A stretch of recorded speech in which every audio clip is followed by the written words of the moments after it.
Why are we still on the earth? Before unpacking this problem and discussing its implications, let's read some biblical texts.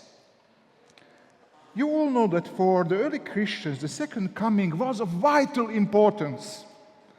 The hope in Parousia was so essential for the early church that it was woven in the very substance of the New Testament. And in the New Testament writings, there is a constant emphasis on the nearness of the event, though the biblical authors were unwilling to be too specific regarding the exact date. So let's see several texts. Let's see several examples. Let's take the first from Apostle Paul, from Romans 13. He says, "Besides this, you know what time it is, how it is now the moment for you to wake from sleep. For salvation is nearer to us now than when we became believers." So as you can see, Paul is talking here about a very special time when the salvation is nearer. The moment is almost here. Or let's turn to another biblical author, to John, to his first epistle. He says, "Children, it is the last hour. As you have heard that Antichrist is coming, so now many Antichrists have come. From this we know that it is the last hour." So you simply feel an urgency here. It is the last hour. He is almost here.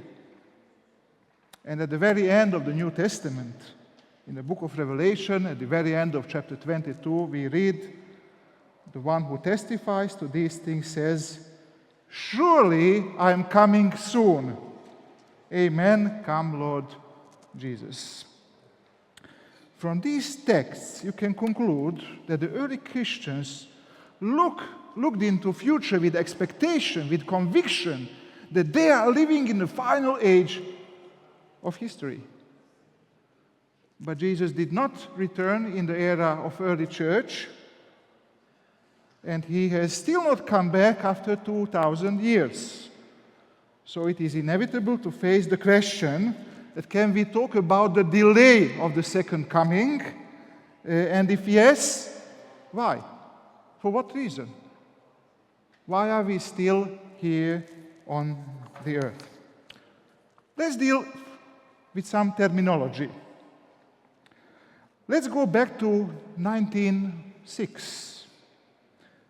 In that year, Albert Schweitzer, a famous scholar, published his famous book, The Quest of the Historical Jesus.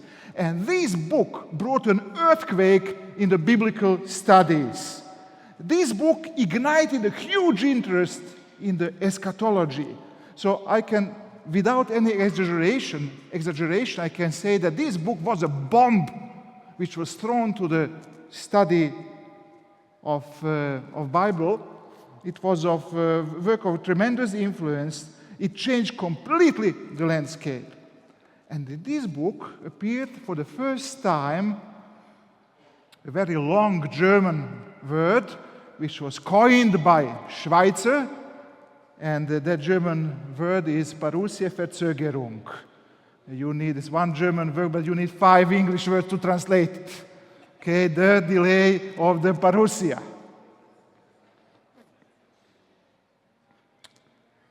So what is delay?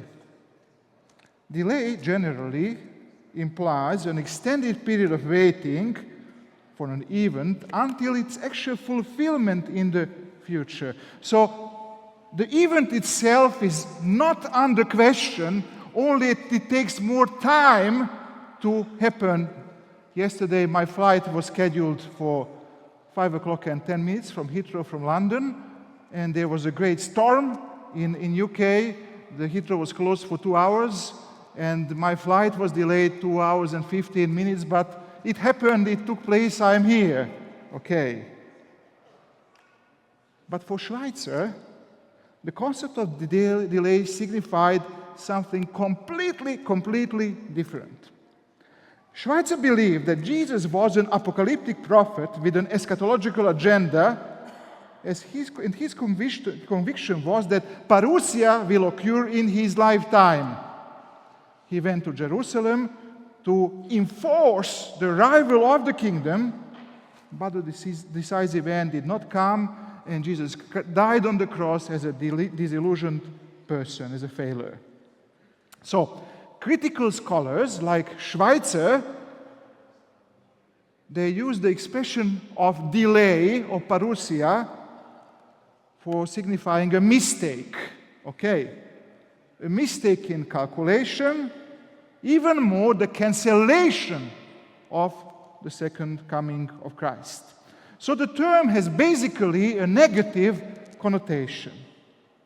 In spite of this fact, quite surprisingly, the term has been taken over by scholars professing a high view of Scripture, as we Adventists do. And but when we use this term, or when scholars thinking like us use this term, we use this term with a different meaning and with a different intention. So, it does not evoke a sense of eschatological perplexity. Instead, it points to an intermediate period of waiting, so the event itself is not cancelled, but from a human perspective, its realization turned out to be longer than anticipated. So let me quote here scholar Robert Carroll, who says, in order to have a delay, there must be a specific time or schedule whereby an event, arrival, or expectation can be known to be late. Okay. Without such information, it is not possible to use the term delay. So the use of delay as a term is not the most fortunate, I would say, since it has a negative meaning. It is more appropriate to speak about time extended, or seeming delay. It's much more appropriate. So after discussing terminology, let me discuss Adventism and the delay.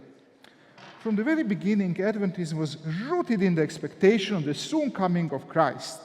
You see, the conviction that Jesus is coming, his coming is close, that he is at the door for generations. It was the engine of Adventism, the mainspring of Adventism.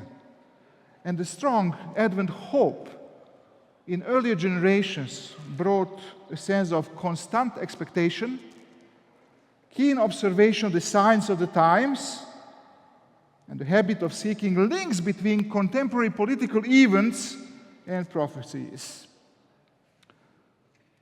But the reality is, however, that Adventism has gradually drifted away from the strong sense of imminence.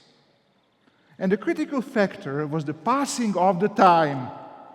And with the passing of the time, the expectation of the impending second coming was more and more difficult to sustain. Let me give you several examples. When the First World War broke out, many Adventists said that this is now the moment, this is the end. World War, there has never been a world war before. Even Arthur Daniels, the GC president at that time, wrote a book which was published in 1917, and in that book the GC president argues very clearly that the war is in close relation to Armageddon. And remember that in that war, Turkey was very much involved, and the map of Turkey looked very much different than today. But a surprise happened. In 1918, Turkey was defeated, the World War ended, and many Adventists were surprised. What is happening? How is it the signs of times are not getting fulfilled?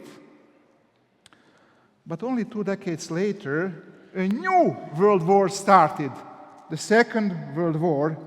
And many Adventists said, that's surely the end. You see, in the Bible it says that there needs to be a false peace before the final crisis. So Armageddon is surely at hand. But what happened? Second World War also ended, 1945. But then, in 1961, John Kennedy was elected as the President of America. And he was the first Catholic president in the history of the United States. And let I just note in a bracket very briefly that John Biden is the second Catholic president in the history of the United States. So many Adventists said back in 1961, this is a major sign. Catholic president of America. Now is the time. The time came when the Sunday law will be issued. And what happened? In 1963, Kennedy was assassinated. Many Adventists were confused. What is taking place here? Or let's go back not that much in time, when the COVID pandemic broke out a little bit more than 3 years ago. Many Adventists believe that we should see it as a sign of the end, and the global controlling regime prophesied in Revelation 13 is just around the corner. And many thought that the COVID vaccination is the imposition of the mark of the beast. I don't know what was the situation in your churches and your union, but in British Union that was a serious problem. There were complete churches who believed that COVID vaccination is taking on the mark of the beast. But the reality is that many Adventists got tired with such an approach to their faith. They got tired of constant whipping up of emotions when a new event happens on a political scene. They got tired of finding constantly new signs to interpret and constantly exciting people with new things. The time was passing, and as with other millennial groups, the passing of the time brought identity crisis. So the matter of the delay of the second coming poses a challenge which penetrates to the core of who we are and what are we doing as a church. Angel Rodriguez, a well-known Adventist scholar, writes in a recently published paper on the challenges of Adventist eschatology. He says, I wonder why the Christian hope, a matter of significant importance, does not seem to be to many church members a matter of major concern. There is little talk about the second coming of Christ, and we tend to live as if time will last indefinitely. The element of expectation appears to be in intensive care, and consequently the life of a believer is in many ways indistinguishable from that of unbelievers. Many of those who are sitting in our pews seem to be facing almost a crisis of eschatological hope. So no question, one of the most outstanding difficulties contemporary 21st century Adventism faces is how to keep alive the hope for the second coming of Christ. Clearly, we as a church need a revival of the Advent hope, because without a vibrant Advent hope, we cannot speak about Adventism. But in order to experience a vibrant Advent hope, it is an intelligent Advent hope, we need to deal with some very serious questions. For example, what makes our eschatological expectations certain? How to interpret the Parousia in interaction with the contemporary culture, that it may shine as a true hope, a hope which is appealing and relevant in our contemporary age, which is full of challenges. And among many, many issues, the key issue which lies at the heart of the matter is related to the fact that we are still on the earth, we are still waiting for the second coming of Christ. Let I note that the delay is not only a theological problem, it poses a major challenge for the mission of the church, and it affects the priorities of the church. A long time ago, some almost 50 years ago, in 1970s, Gottfried Osterwald the leading Adventist missiologist of the time, warned the church. He says, the Adventist church stands in danger of losing its missionary fervor and true pilgrim nature as a result of the delay in Christ's coming. As a result, more and more issues of leisure and pleasure are becoming a problem in the life of the church and are requiring a disproportionate amount of attention on the part of its leaders and administrators. Such issues for sure have always formed part of the church, but they have remained in their proper perspective. So, to summarize this section, the identity of the church and theological vision is involved with the problem delay. The spirituality of the church is affected by the delay. The mission of the church is influenced by the delay. So the importance of the question cannot be overemphasized. This is one of the most serious questions our church needs to face. The question is, how do we as a church respond to a challenge which penetrates to the very core of who we are and what we are doing? In the next few minutes, I will discuss 5 different reactions to the problem of delay in Adventist circles. I will suggest 5 different responses, and you will see that some of these responses are not mutually exclusive. The first is what I call intensification of the sense of apocalyptic imminence. So whenever a major crisis hits the world, interpretation of the signs of the times undergoes a revival in our churches. And this does not happen only in Adventist circles. It happens with some of the evangelicals as well. And recently this happened related to the Ukrainian-Russian conflict, which some pastors and church members saw as a sign of the end. My comment is the following. Creating an atmosphere of urgency may spark a revival in the church.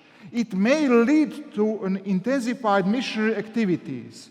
But what will remain? What will remain when the excitement is gone?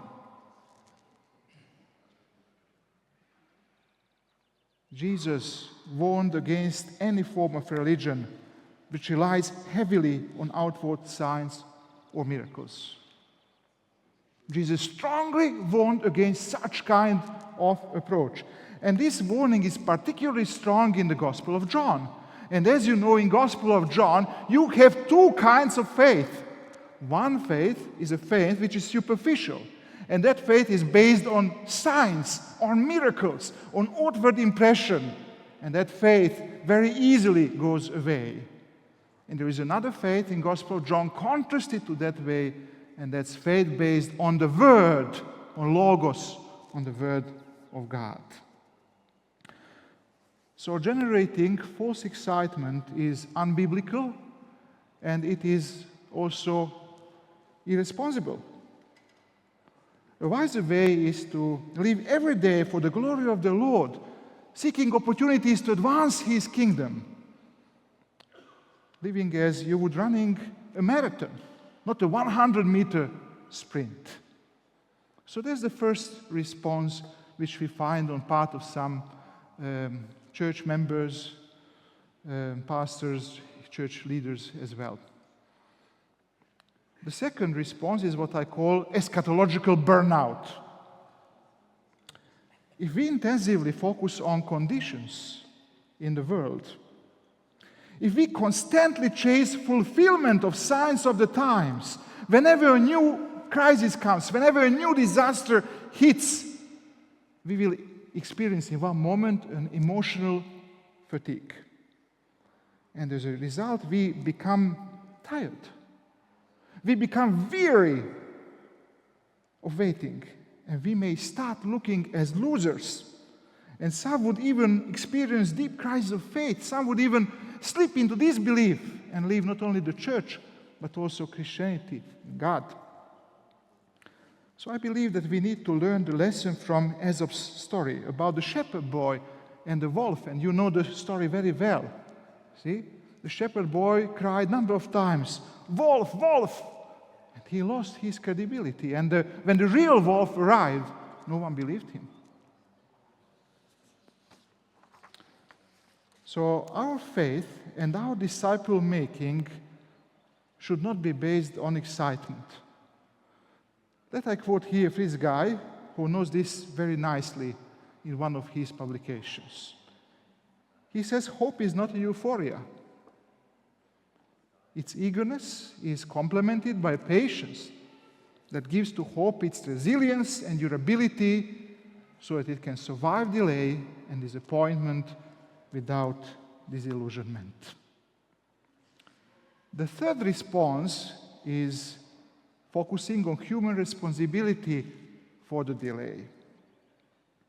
The too long waiting for the second coming has prompted some Adventists to raise the question, who is responsible that we are still on the earth? Their answer is ecclesiological, so it involves the church, and they claim that the church is responsible. Something is wrong with the church that needs to be corrected before the coming of the Lord could happen. And the essential proposition of this approach is that the second coming is heavily dependent on human accomplishment. And we can often hear, in the last several years especially, the term to hasten. See, hasten the second coming. See? Some believe that God's people can hasten the second coming, or they can delay it. If they will not hasten, they will delay it. This theory is known as the last generation theology, last generation theology. It's also known as a harvest principle, because Jesus can return when the harvest is ready, when the harvest is ripe, then Jesus can come. But what does that readiness needs? What are the two conditions for the second coming? What last generation proponents believe. They say if these two conditions summit, then Jesus can return. Condition number one is readiness of God's people.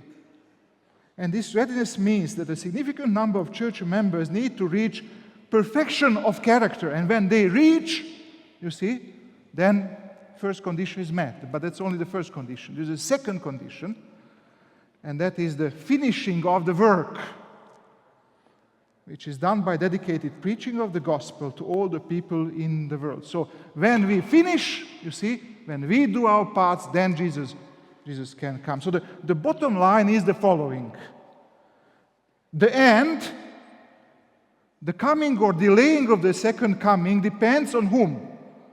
Depends on the success of the Seventh-day Adventist Church. Some of the best critical responses to this theory were published just several years ago, in 2018. And let I mention here 3 books which are very, very interesting. I think all pastors should read all these 3 books.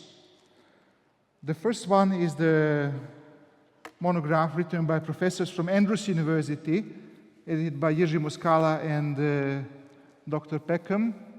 John Peckham, I see several of the authors here. Dr. Stefanovic is here, who wrote a very good, very nice chapter, 144,000 in this volume. Dr. Dennis Fortin, I saw him up there. Maybe he's gone now. He wrote also an excellent chapter in that work. So that's the first reference point. The second is also very interesting, the one from George Knight, an excellent book, because it shows very nicely historically how this construct entered into Adventist mindset.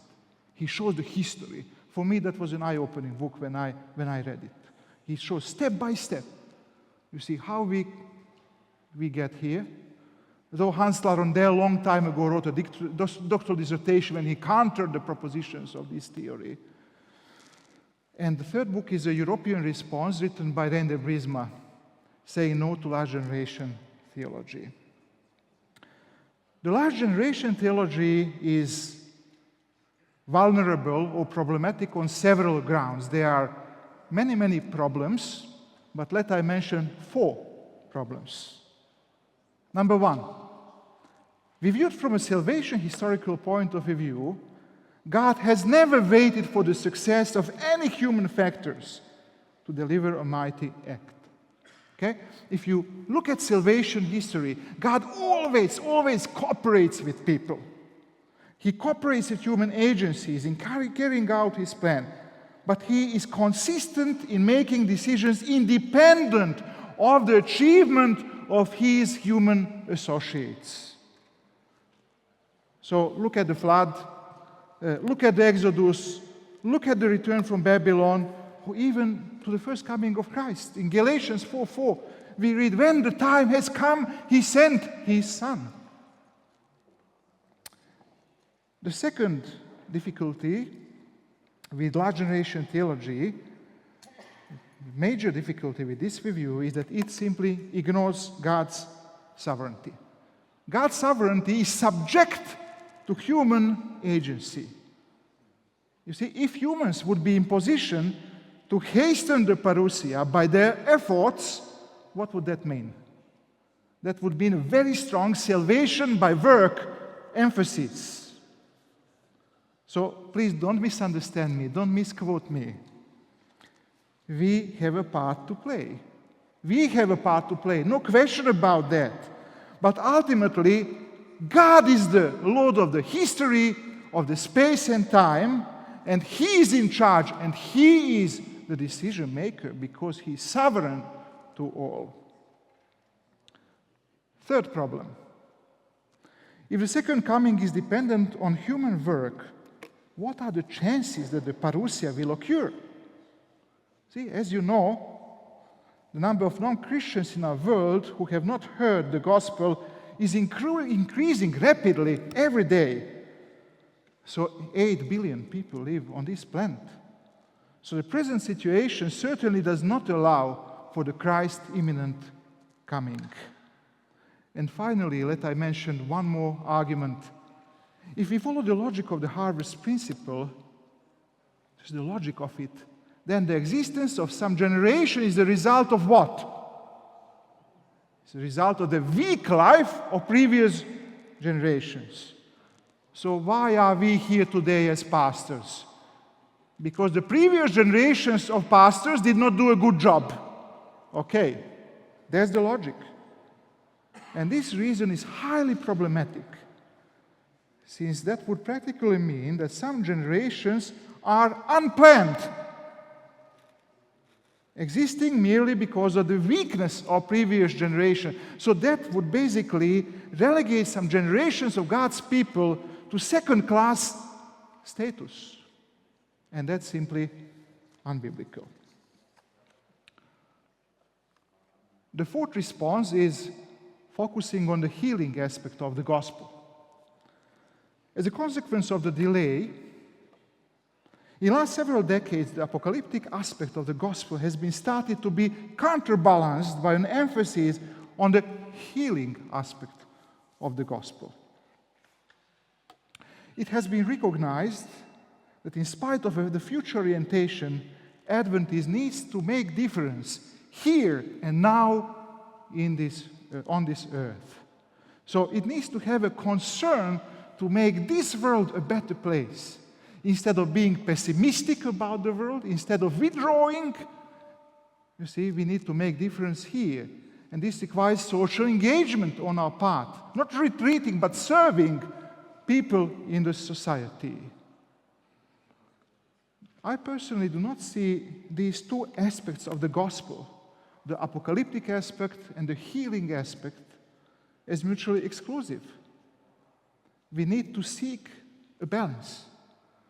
Overemphasizing either of the sides of the gospel leads to distorted theology and to distorted discipleship and an unbalanced relationship to the Advent hope. And the fifth response, the final one which I would like to mention, is asking the so what question. This came as a reaction. See? When you go into extreme, there is always a reaction. And this came as a reaction to Adventists' early obsession with the signs of the times. Whenever the Pope says something, whenever the American president says something, Adventists are always keen to interpret and relate it to Revelation, to Daniel, to Matthew 24, or whatever prophetic, apocalyptic text. But some Adventist scholars pointed out that we should start asking different questions. Questions which are more important. And these are questions related to not to the details of the future, sketching details of the future, but questions like, what is the meaning of the Advent hope? How is it relevant for my life today in the contemporary society? How does it make me a better Christian? How can we present it practically to make difference in everyday life? And of course, a very important question, do I know the one who is coming? Okay. How are we to interpret responsibly, exegetically, the prophetic apocalyptic biblical texts without reading in the text our contemporary situation? It's a very, very important question. And two names need to be acknowledged in Adventist history who gave a great, great contribution to shift the emphasis. And the first person is Sake Kubo.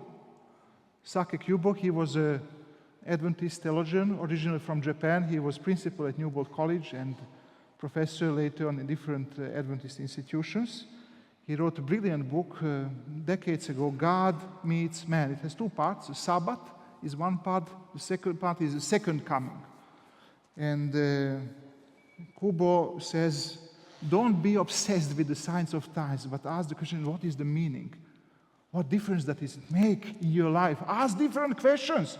And this was a pioneering shift. And the second major contribution was from Hans Larondel, one of the greatest theologians in the history of Adventist Church, who said that we cannot irresponsibly study the Scripture. We need to study it carefully, exegetically, taking into consideration hermeneutical principles. And he wrote the book, The Israel of God in Prophecy. It's a brilliant contribution where he laid down the basis of the hermeneutics for interpreting prophetic apocalyptic texts. According to my opinion, by shifting away from strong concern with the imminence of the second coming, Adventist Church has not lost its character. Moving away from date-setting or almost date-setting mechanisms is a sign of mature faith, not the abandoning of our cause. The question rises, how can the Parousia hope shine again as a blessed hope in our age? As you have seen, the question of the delay confronts not only Adventism, but more widely the whole Christianity at its core. And for its reason, ignoring it or marginalizing it is not a viable option. At least that's my opinion. It's not a viable, so vital question. We need to seriously deal with it. If Adventism wants to progress in 21st century, it needs to face the question seriously and responsibly. Because in 21st century, we need an intelligent faith. A faith which rests on solid foundations. A faith which we can consider our own. And I'm convinced that the hope of the second coming may regain its real force. But only if the frustrating questions are raised. Only if a frank and open discussion on the matter is possible. Only if there is a readiness to discuss issues thoroughly. And only if there is an intention to go forward and develop a balanced, biblical, and meaningful theology of hope. And I will speak on that in my workshop this afternoon, how to reread Matthew 24-25 in a post-COVID world, because the world has changed. We cannot read it the same time as we read it 10 years ago, or 50 years ago, 100 years ago. The context has changed. You see, repeating that Christ's coming is almost here, only a few years from now, that empties the content of the proclamation. Empties the proclamation of any meaningful content. Appealing to nostalgia, appealing to emotions will not work.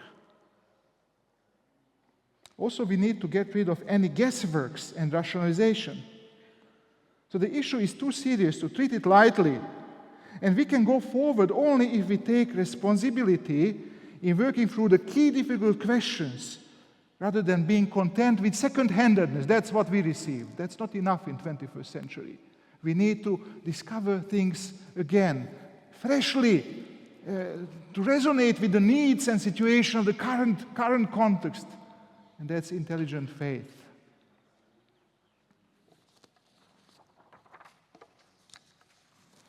So finally, that we believe that Jesus is coming soon. What would you say? Yes or no? Yeah, 2 or 3 yeses among 250 pastors, 1% of the audience. That we believe that Jesus is coming soon. Yes, most definitely, He is coming soon. The question is just, what does that mean? Okay? And how you look at it. Do you look at it chronologically, as 21st century people measure time? Or you look at it salvation historically, as biblical authors were thinking? Because if we look things through their lenses, through their way of thinking, salvation historical thinking, then things look quite different. To understand the matter of time, you need to pay careful attention to the nature of New Testament eschatology. And this helps to resolve the tension. You see? The New Testament eschatology is rooted in the coming of Jesus Christ. So this is salvation history. And salvation historical thinking means that you pay attention to the big picture and you see the events in light of the bigger context, of the bigger picture. And the center of the salvation history, the most important moment in salvation history, was the Christ event. Okay? The life, death, resurrection, ascension, and enthronement of Jesus Christ. So what Jesus did at the first Easter was the great turning point of the history, or what the famous Swiss theologian Oskar Kuhlmann says, that was the center of the time. Everything emanates from that historical salvation center, the Christ event. And that's the fourth phase of history. And we are living in this phase. It's the era of Spirit, when the Spirit is given for the preaching of the gospel. And that's the end time, time of fulfillment, and that's the time of short time. Okay, why is it short? Why is the time short? Salvation history, not chronologically. Because the next step in the salvation history is already the second coming. There are no other steps. So salvation history time is definitely short because the major event is past and the next event is second coming. It's not a matter of years, not a matter of hours or decades or whatever. It's a matter of salvation historical thinking. So in our era, the time factor is not a matter of significance. Because the distance between the two advents should not be measured chronologically, but by such concern as the progressive realization of God's plan. And the next step in this plan is the second coming. So it's clear that it is near. And let us suggest you that this mode of thinking, the salvation historical way of thinking, the way how biblical authors were thinking, this has benefits. First of all, This perspective frees us from being burdened with the matter of delay or with the direction of current political developments. Also, it helps us to appreciate God's plan, in which He demonstrates such a loyalty to His created world that He will not take shortcuts that do not work in handling the problem of evil. You see, and it is so good to know that we serve such a God who works in history, who knows what He is doing, and He will act decisively in the right time, in the right way, when He thinks that He needs to act. He will not take shortcuts which do not work. Can the Parousia hope shine again as a blessed hope? Answer is yes, but we need to do our homework. Is Jesus coming soon? Yes. But when we claim this, our argument shall be based on the salvation historical thinking, on biblical way of thinking, and not on sensationalist way of thinking and current political events. And we came to the conclusion. Number one, the sense of the delay of Parousia is not the result of a divine decision, since God has never set deadlines and changed His mind and postponed them. It is rather a human reaction to the expectations established by people, not by God. Second conclusion, emphasizing the imminence of the second coming in an almost time-setting manner will continue to fire a sense of delay and result in disillusionment.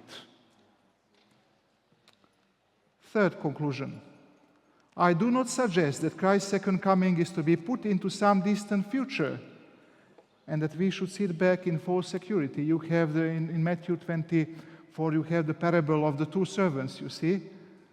And one is wise and does his job and serves.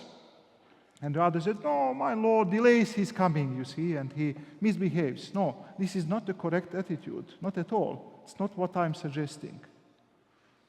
Number 4, Adventists needs to live in expectancy, longing for the fulfillment of God's plan for His creation.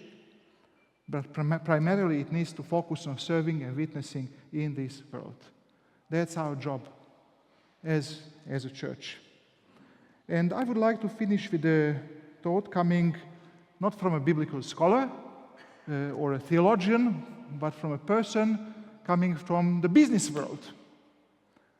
And that's Stephen Covey, who wrote a very famous book, The 7 Habits of Highly Effective People. 25 million copies sold. Some of you probably read this book. And he says, the main thing is to keep the main thing the main thing. Are you with me? The main thing, what is the main thing of the church? The main thing is to keep the main thing to be the main thing. And what is our main thing? Well, you don't need a doctoral degree to figure that out. Our main thing is the gospel. That's our product. See? The gospel which is centered on Jesus. That Christ died for our sins in accordance with the Scriptures, and that He was buried, and that He was raised on the third day. That is the gospel. That is our asset. That is the treasure given to us, church, and that should be the main thing in the work of the pastor, in the life of church. It should be the main thing of all of us. Let's study it. Let's believe it. Let it transform us. And let's preach it and leave the Lord His work. Thank you for your attention.